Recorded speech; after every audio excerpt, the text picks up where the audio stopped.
Hello, everyone. Mike Caforio here from the Purpose Through Perspective podcast, here to share a thought about worship. So, track this with me. Your life, your worship in the context of your relationship with God, how you live your life, just the day to day thing. You follow God faithfully the best that you can. You're in your Bible, you're praying, you go to church. What is the legacy that you're leaving behind? Is your worship, per se, going viral? Is your relationship going viral? Now, caveat, we don't do things so that people see us or so that we get recognition, but at the same time, we're told that to let our light shine, right? We're told to let our life and our testimony be something that draws people to God, that through our lives and example, that people would be looking and wanting to know, why do you live the way you live? Why do you believe the way you believe? So that it would attract people not to us, but to Jesus. So I want to read a familiar story right now from Mark 14. I want to read from verse 1 all the way through to verse 9. So let's read it. Mark 14, verses 1 through 9. I'm reading from the NIV. It says this. Now the Passover and festival of unleavened bread were only 2 days away, and the chief priests and the teachers of the law were scheming to arrest Jesus secretly and kill him. But not during the festival, they said, or the people may riot. While he was in Bethany, reclining at the table in the home of Simon the leper, a woman came with an alabaster jar of very expensive perfume made of pure nard. She broke the jar and poured the perfume on Jesus' head. Some of those present were saying indignantly to one another, why this waste of perfume? It could have been sold for more than a year's wages and the money given to the poor. And they rebuked her harshly. Leave her alone, Jesus said. Why are you bothering her? She has done a beautiful thing to me. The poor you will always have with you, and you can help them any time you want. But you will not always have me. She did what she could. She poured perfume on my body beforehand to prepare for my burial.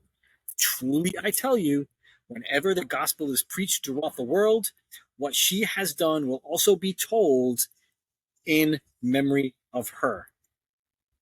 Wherever the gospel is preached, this story, what she has done, will always be told. Is your worship going viral? So, we've heard that term. What is that term?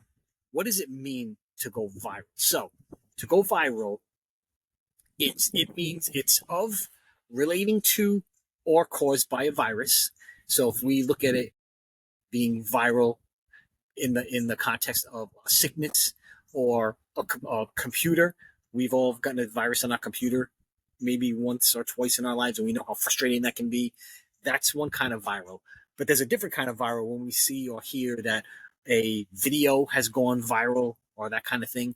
It means to quickly and widely spread or to be popularized, especially by means of social media. So playing on that concept of going viral. To go viral, it means to be infectious.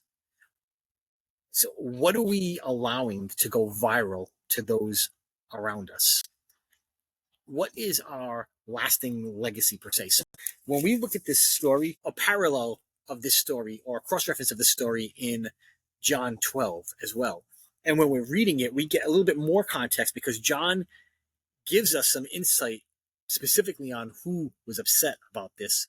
He specifically calls out Judas and says that Judas was the one that was kind of the cheerleader that was coming against Mary harshly and saying that this money could have been used for the poor. This is a waste. He literally says, why this waste?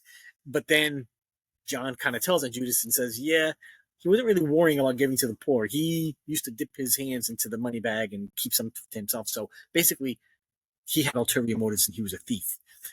Is that kind of legacy the kind of legacy that we want to leave behind? Judas left one kind of legacy. Mary left another kind of legacy. So much so that Jesus said that this single thing that she did for me, whenever the gospel is preached, that what she has done will also be told in memory of her. This act of worship, of pouring this perfume on me, is going to be a moment that's going to go viral whenever the gospel is preached. So this is a short and sweet video because what I wanted to speak of is, what is our legacy? What is our long-term legacy when our lives are all said and done and we are either taken from this earth or the Lord returns, whichever happens first? Will our lasting legacy be that we were individuals who were worshipers, we were prayer warriors, we led lives that were living in faith, that we were positive in the way we carried ourselves, that when hard times hit, we didn't crumble and we didn't complain, but we still said, Jesus, I trust you. We didn't only say it, but our lives lived it. That's what this is all about. Mary demonstrated her life. She demonstrated her worship through an act. And again, we don't do things to be seen, because if we do things to be seen, then all we can expect is, we don't expect reward from heaven, because Jesus said it. There you go. You have your reward. If you're looking for the golf clap of men, then you've missed the point.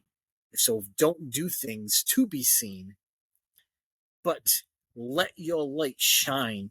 Your works should be done out of a heart of worship. And then in that, I'm praying that our legacy will be one of being people of faith, being people that are known for loving Jesus. We have people that are known to be people that have spent time with Jesus, and that when things are all said and done, that at the end of our days, that people would say they were a believer, they were a worshiper.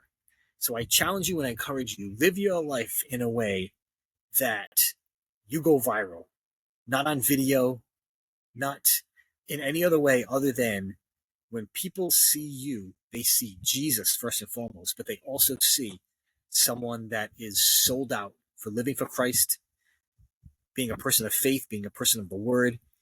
So be encouraged, be challenged, and let's live this thing out so that we too can hear those words, good and faithful servant, and that our lasting legacy will be something that will speak to generations. So as always, I hope this is inspiring.